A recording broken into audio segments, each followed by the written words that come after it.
Baik, kembali lagi dengan saya Ikram Study Corner. Pada kali ini kita akan membahas mengenai database. Ya, database merupakan suatu data, tempat penyimpanan data yang terhubung secara dalam jaringan internet. Jadi, di database ini kita dapat menyimpan segala data, mulai dari data dari user, data dari keuangan user, pengaturan user, dan segala macam. Jadi, database ini terpisah dari aplikasi, yang mana aplikasi ini akan menyambungkan database ini yang akan digunakan untuk keperluan aplikasi. Nah, langsung saja kita masuk ke dalam pembahasan database. Sebelum itu, kita akan membuat suatu file. Ada 3 file yang kita buat untuk menyimpan database dan mengatur apa-apa saja yang akan disimpan pada database kita pada kali ini. Pertama, mari kita buat package baru yang bernama data.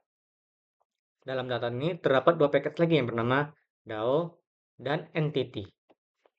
Pada package DAO terdapat namanya file. Di sini saya buat data user DAO, yang mana dalam file ini akan berisikan dari berbagai query yang akan kita gunakan. Pada aplikasi saya ini, saya gunakan query untuk memvalidasi login di halaman login. Terus ada untuk mendapatkan get all data user dari aplikasi ini yang berbentuk dalam tabel. Terus ada query insert untuk mengisi data user. Terus ada query delete untuk menghapus data user. Selanjutnya, ada package yang bernama entity yang isinya terdapat file data user entity. Nah, ini merupakan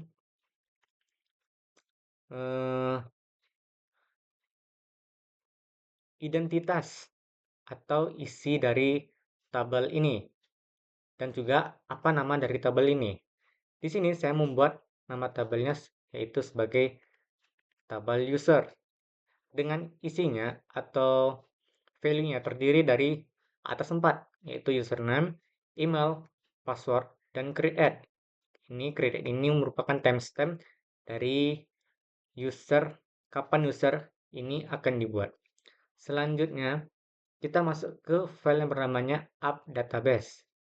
Nah, pada file ini merupakan pengaturan secara umum dari database yang akan kita buat. Di sini bernama data user entity. Ini untuk mengambil apa sih entitas dari database ini. Terus ini part inisialisasi dari DAO yang kita buat. Di sini saya buat yang bernama data user DAO. Nah, begitu kita masuk ke pembuatan tabel data user. Di sini terdapat 3 file yang saya buat. Terdapat ada data user adapter, data user from activity, dan fragment data user. Kita mulai dari pertama yaitu fragment data user. Fragment data user ini merupakan file yang berisikan atau halaman yang berisikan tabel dari data user yang telah kita buat. Kita lihat untuk layoutnya yang telah saya buat. Fragment data user.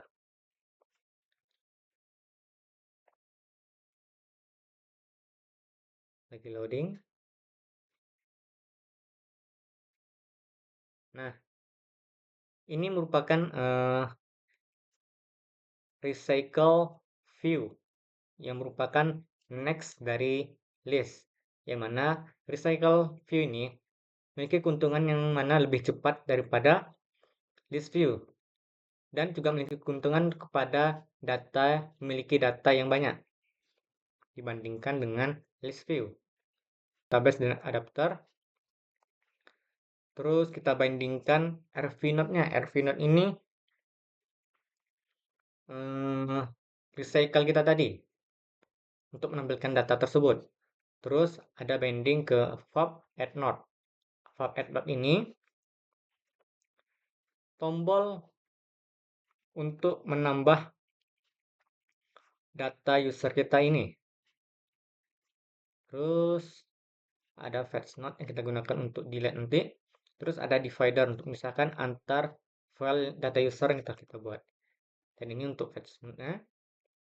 File data db data user DAO untuk pemanggilan query-nya. Terus ada override find on resume dan find delete user yang berguna untuk fungsi menghapus data user kita. Nah, itu untuk fragment data user. Selanjutnya masuk kita ke form activity-nya, tempat mengisi data user terbaru. Dapat kita layout-nya seperti ini. Nah, ini untuk layout-nya yang terdiri dari username, email, dan password, dan button untuk menyimpan data kita. Pertama seperti biasa kita bandingkan terlebih dulu. Ini kita menggunakan activity, bukan fragment, karena dia memiliki fungsi yang tidak dimiliki fragment untuk dilakukan. Maka kita gunakan di sini activity. Terus kita inisialisasikan up database kita, agar kita dapat menggunakan DB atau database kita ini. Terus toolbarnya kita find untuk from user. Selanjutnya kita inisialisasi DB. Ini tidak akan berjalan kalau kita tidak menginisialisasi pada bagian ini. Jadi jangan lupa untuk menginisialisasi private lineage for DB-nya. Terus kita bandingkan ke button save user. Ini merupakan isi dari proses dari menyimpan data tersebut. Pertama kita inisialisasikan untuk username, email, dan passwordnya. Dan kita buat fungsi if yang mana jika isi dari tersebut kosong, maka dia akan menyimpan username, email, passwordnya, dan serta kapan dibuatnya. Nah, itu untuk data user form activity-nya. Kita masuk ke data user adapter. Pada bagian data user adapter ini, kita akan file ini berisikan fungsi-fungsi untuk mengenai data user tersebut, yang mana ada untuk delete dan lain-lain. Pertama kita inisialisasikan untuk user dari database kita, terus user dari fragment kita. Terus kita akan menampilkan username email sebagai informasi user. Ada holder binding TV username, binding TV email. Nah, terus kita holder bandingkan ke button delete yang kita buat tadi. Yang mana setelah kita memencet button delete tersebut, dia akan memunculkan suatu alert dialog. Yang mana akan memeriksa apakah kita benar-benar ingin menghapus data user ini. Jika iya, maka user fragment dari tersebut akan di-delete. Dan jika tidak, nah, terus kita inisialisasi database sebelum digunakan. Yang ini, DB sama dengan room database builder.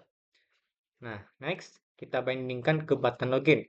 Yang mana di dalam button login ini ada fungsi-fungsinya. Yaitu pertama menginisialisasi dari username dan password dari database yang telah kita buat.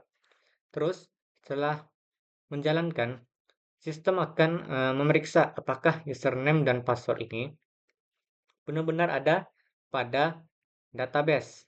Seperti itu.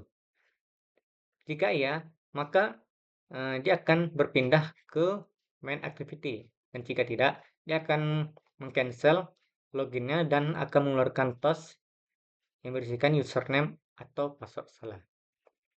Baik, itu untuk penjelasan login ya. Sekarang kita coba output dari aplikasi yang telah saya buat ini.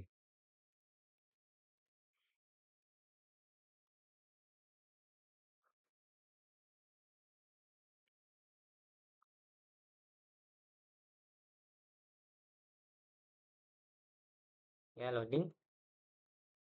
Memang cukup lama. Android Studio ini memang berat aplikasinya.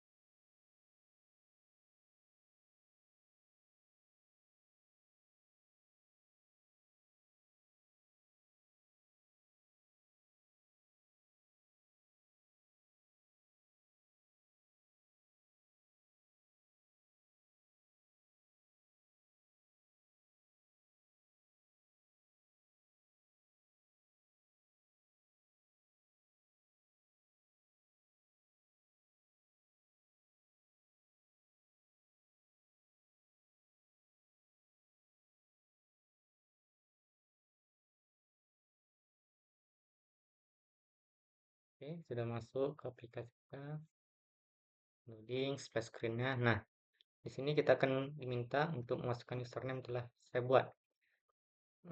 Di sini saya membuat default dari username passwordnya yaitu admin dengan passwordnya admin juga.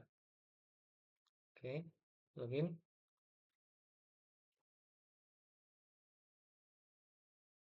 Loading cukup lama. Oke, login berhasil. Nah, fungsi dari database-nya sudah dengan baik.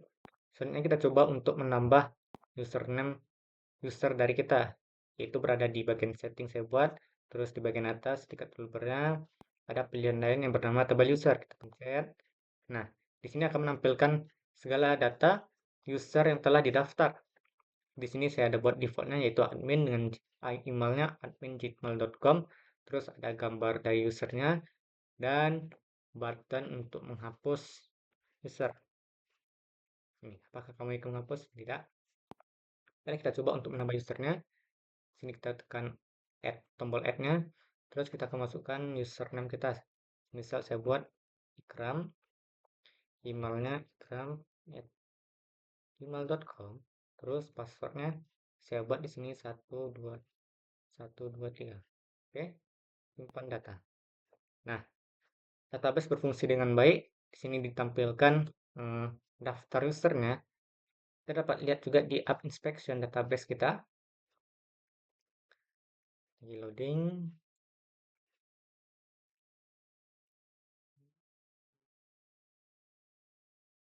Kok lama loadingnya? Nah, ini ada database yang telah buat yang namanya user yang berisikan dua data, yaitu ada Ikram dengan emailnya dan passwordnya juga. Nah, sekarang kita coba apakah dapat kita hapus. Ya. Nah, maka data usernya, daftar user terhapus. Lagi di atas, apakah bekerja? Ternyata iya. Oke, mari kita coba login dengan user yang telah kita buat.